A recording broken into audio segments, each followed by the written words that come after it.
All right, let's start with the second sentence, okay? What are we dealing with here? What kind of object? A cone, right? And what's it say about that cone? Don't read the whole thing, just read what we need. What's it say next?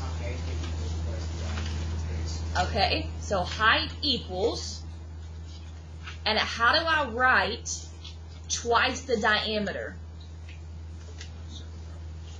Diameter squared. 2D. Very good. Twice the diameter is 2D. Right? Y'all okay? Okay, what else does it say after that?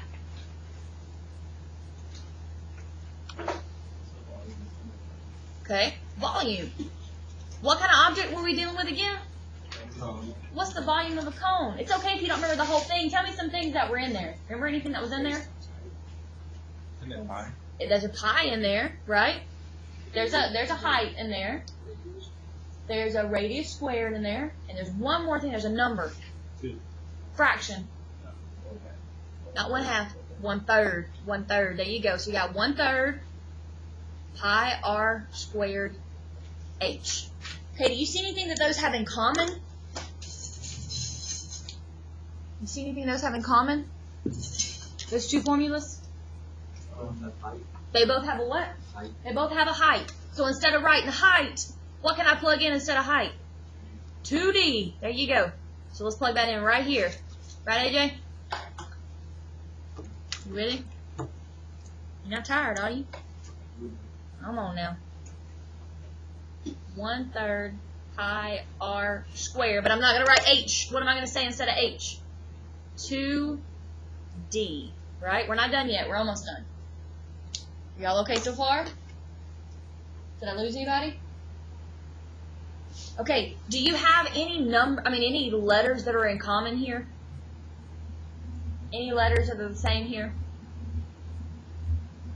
Anything? It's either a yes or no. Yes, they're alike, or no, they're not. No. Thank you, Bryson. All right, but there is one letter that I can change to be something else. Do you know one letter that I can change to be something else? Not the r squared, but you are on the right track, though. There's something I can change to be an r. What could I change to be? Huh? No, can't change that to be an r. What letter could I change to be an R? What? What, Lynn? D. What is D the same as? Diameter is what? No, diameter is the whole thing. It's radius times what? So I can say that's 2R, right? All right, here we go. Let's plug that in. So we got 1/3 pi r squared. All right, now here's the deal. You ready? You got to bring this 2 down. And then we're multiplying. And then what was the D the same as? So I got another 2R. There you go. All right, see anything you can do there? 2 times 2? What's 2 times 2? 4. Here we go. 1/3 pi r squared, and that's 4R. All right, what are my 2 numbers that I can multiply? Yeah, 1/3 and 4. There you go. All right, let's go over here on the side. How do you make 4 a fraction? All right, multiply 1/3 and 4 over 1. And what do you get? 4 over 3. You see any letters that are the same that I could multiply? R and what else? R squared. Very good. What is R times R squared? Nope. When you multiply the bases, what do you do to the exponents? You add them, Jalen. Very good. So you got 4/3 pi r cubed. Very nice. Very nice. Very nice. All right. So we got a test tomorrow. Let's talk about your test tomorrow. You ready? All right. So when you're at home tonight and you're studying, right? How do you study for math? Get off your phone and listen to me. How do you study for math? You practice the problems. You have to physically write problems out, and work them out. Does that make sense to everybody? All right, so you're at home tonight and you're working your study guide, and you get down to the very end and you're like, I have no idea how I got the answer for 35. Does that make sense to everybody? You're at home and you have no idea how I got the answer of 35. Y'all good?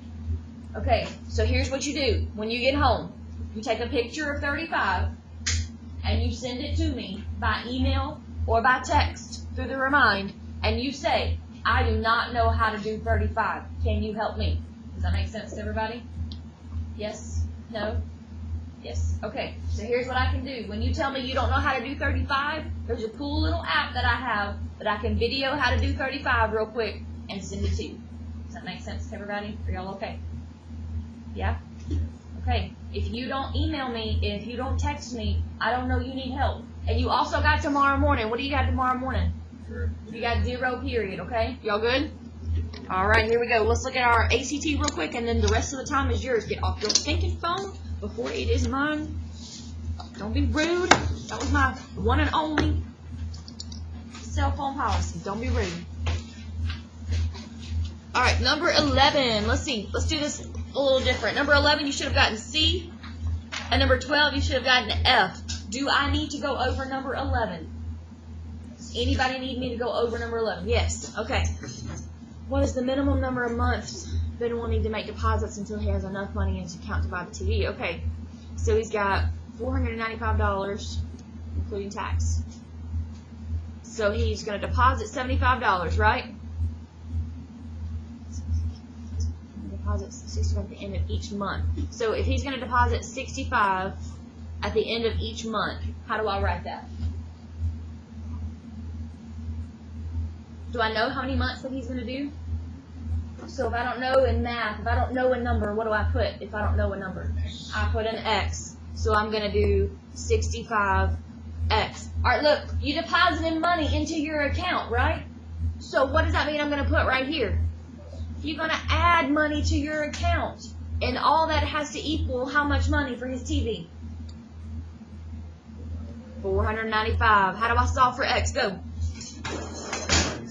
Subtract 75. So you got $495 minus 75, which is how much? 4 how much? 420. Very good. And then what do? Divide by 65. And so divide those, and how much do you get? 6.46, right? Whoa! Why did I pick 7 as an answer then? Because I had to do what? Round it, right? Because look, 6 months is not going to be enough because he's got a whole nother half a month that he's got to save. Does that make sense? You okay? All right, what about number 12? Do I need to go over number 12? Yes or no? Yes, okay. They give you no numbers whatsoever on these number lines, right? But you can find those numbers from somewhere else. Where else do they give you numbers? On the points, right? So if this point is 2, -4, what does the 2 stand for, and what does the -4 stand for? Which one's the Y? The -4 is the Y, and then this one's the X, right? So follow this up. If that's my X, what number is that right here? 2. And then follow this over. If that's my Y, what number is this? How much? -4. Y'all okay? All right, what was slope? Whatever what? Rise over run. Here we go. So let's rise. We're going to rise 1, 2, 3. Why did I stop here? There you go, Jalen. It's level with that one, right? All right, so how much did I rise? 3. And if I go up 3, is that positive or negative? Positive. Then we're going to go 1, 2. Which way did I run? And what is 2 to the left? -2. There you go. Y'all okay? All right, here we go. Put that away. We're on page 17 on our study guide. The key is on Google Classroom. I did find one problem that was wrong. So if you screenshotted the picture yesterday during class, please delete that picture. Go on Google Classroom and screenshot it again, because I did find one answer that was wrong yesterday, okay? I told y'all I did it really fast.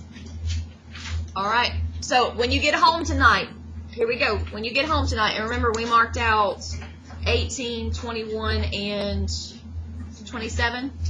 Let's mark out 25 as well, because we don't make it to 25. So you have 4 of them you can mark out, okay? You get home tonight, and you're working on 24, and you're like, I have no idea how she did number 24. What do? Take a picture and send it to me. Now look, if you send it to me past about 10 o'clock, I'm probably not going to respond, because I'm probably going to be asleep, okay? So try to send it to me before 10. Get in your groups if you want to work in groups. If you want to work by yourself, you can work by yourself. And the key is on Google Classroom. You let me know if you have a question.